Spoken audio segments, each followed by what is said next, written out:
Praise the Lord. सबको जय मसीह की। मैं आप सबका परमेश्वर की हजूरी में स्वागत करती हूं और आज का वचन जो खुदावंद ने मुझे दिया है वो मैं लेके आई हूं। आइए आज वचन के बीच में से हम सीखेंगे बाइबल क्या बताती है प्रार्थना करने के बारे में। हालेलुया। वचन क्या बताता है प्रार्थना के विषय में। हालेलुया।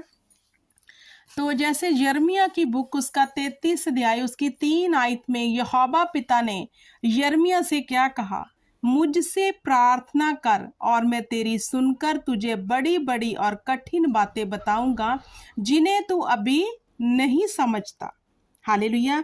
यहाँ पर यहोवा पिता ने यिर्मयाह को बोला कि मुझसे प्रार्थना कर।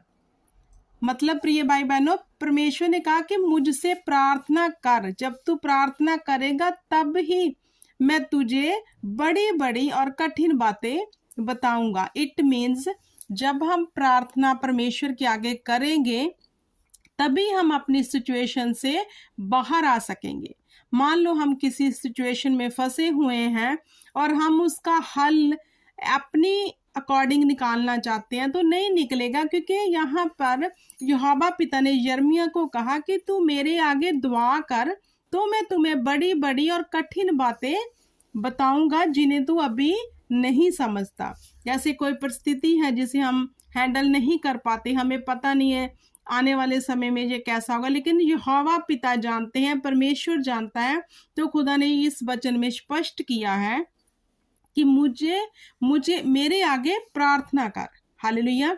मतलब हमें प्रार्थना खुदा के आगे करनी है हर सिचुएशन में, ताकि खुदा हमारी दुआ को सुन के हमारे जीवन में उसका उत्तर भेज सके, हमें बड़ी बड़ी और कठिन बातें बता सके जो हमारे लिए बहुत बड़ी बातें हैं, कठिन है, जो हमारी समझ से बाहर है।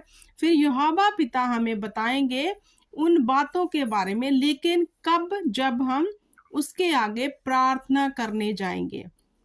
तो हमें प्रार्थना करने परमेश्वर के पास जाना है सबसे पहले, क्योंकि एक पिता ही है जो हमें हर सिचुएशन से बाहर निकाल सकता है हमारी खुद की प्रार्थना के अनुसार। हालेलुया।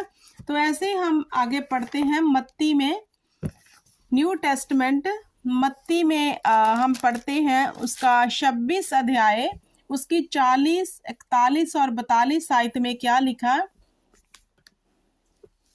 जब प्रभु यीशु मसीह गदसमनी बाग में प्रार्थना करने के लिए गए, तो जब प्रभु यीशु मसीह प्रार्थना करके वापस आए तो उन्होंने अपने चेलों को सोए हुए पाया।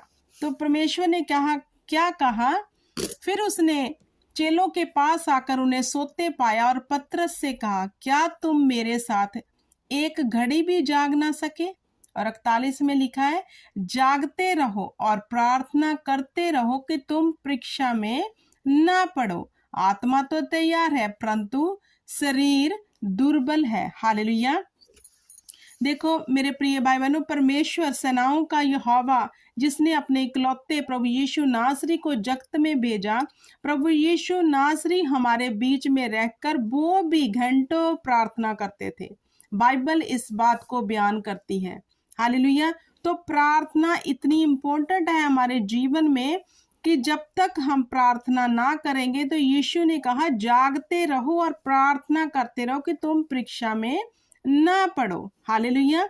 मतलब अगर हम परीक्षाओं में पढ़े हैं और वो परीक्षाओं से हम बाहर नहीं आ रहे, इसका मतलब हम प्रार्थना नहीं कर रहे, क्योंकि जो लोग प्रार्थना करने वाले हैं खुदा उनको ही उन परीक्षाओं में बाहर निकालता है। क्योंकि बाइबल इस बात को भी बयान करती है कि हम पर परीक्षाएं आएंगी तो सही, लेकिन वो बनी नहीं रहेंगी। किन लोगों के जीवन में बनी नहीं रहेंगी मेरे प्रिय भाई बहनों? उन लोगों के जीवन में जो प्रार्थना करते हैं निरंतर।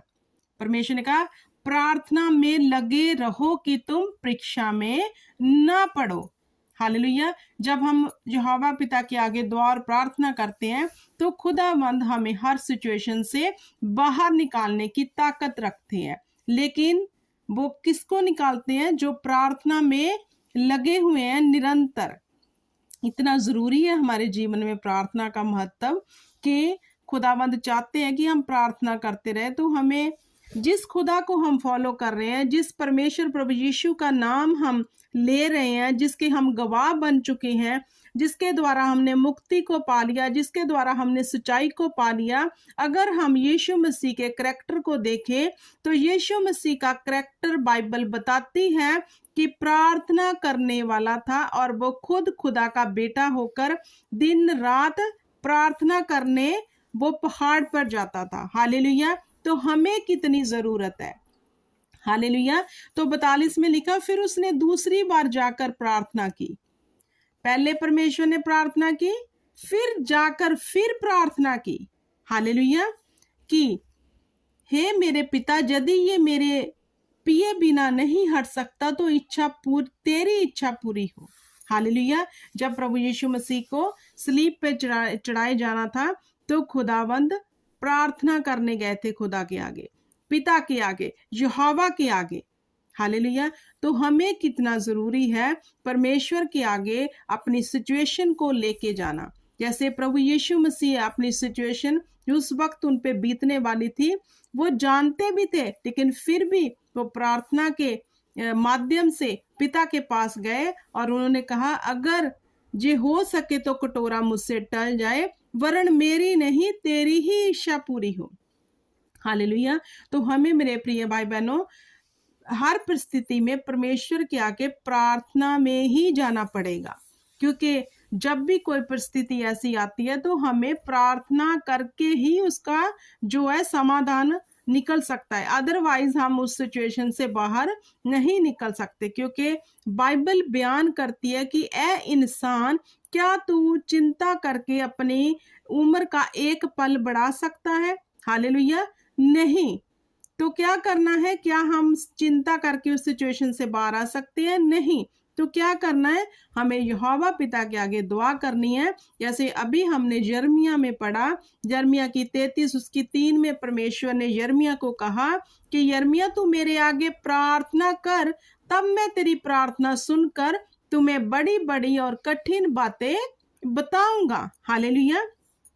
जे उस समय परमेश्वर ने यिर्मयाह के लिए ये वाक्य भेजा, तो आज भी ये वचन हमारे लिए हर रोज हमें ये कहता है, उठ और प्रार्थना कर कि तू परीक्षा में ना पड़े। हालेलुया। मेरे प्रिय भाई बहनों, आज का ये वचन जो था कि प्रार्थना का हमारे जीवन में होना कितना जरूरी है, जितना हमें फिजिकल बॉडी के लिए खाना खाना आप जरूरी समझते हो, इससे अधिक जरूरी है प्रार्थना हमारे जीवन में होना, क्योंकि यहोवा पिता चाहते हैं कि हम निरंतर प्रार्थना में लगे रहें, उसके साथ सहभागिता में प्रार्थना के द्वारा बने रहें, ताकि खुदा हम पर फजल कर सके। इस वचन के बीच में से पिता आपको बहुत आशीष और बरकत दे, और ये बरकत आपके जीवन में हमेशा बनी रहे। आमीन।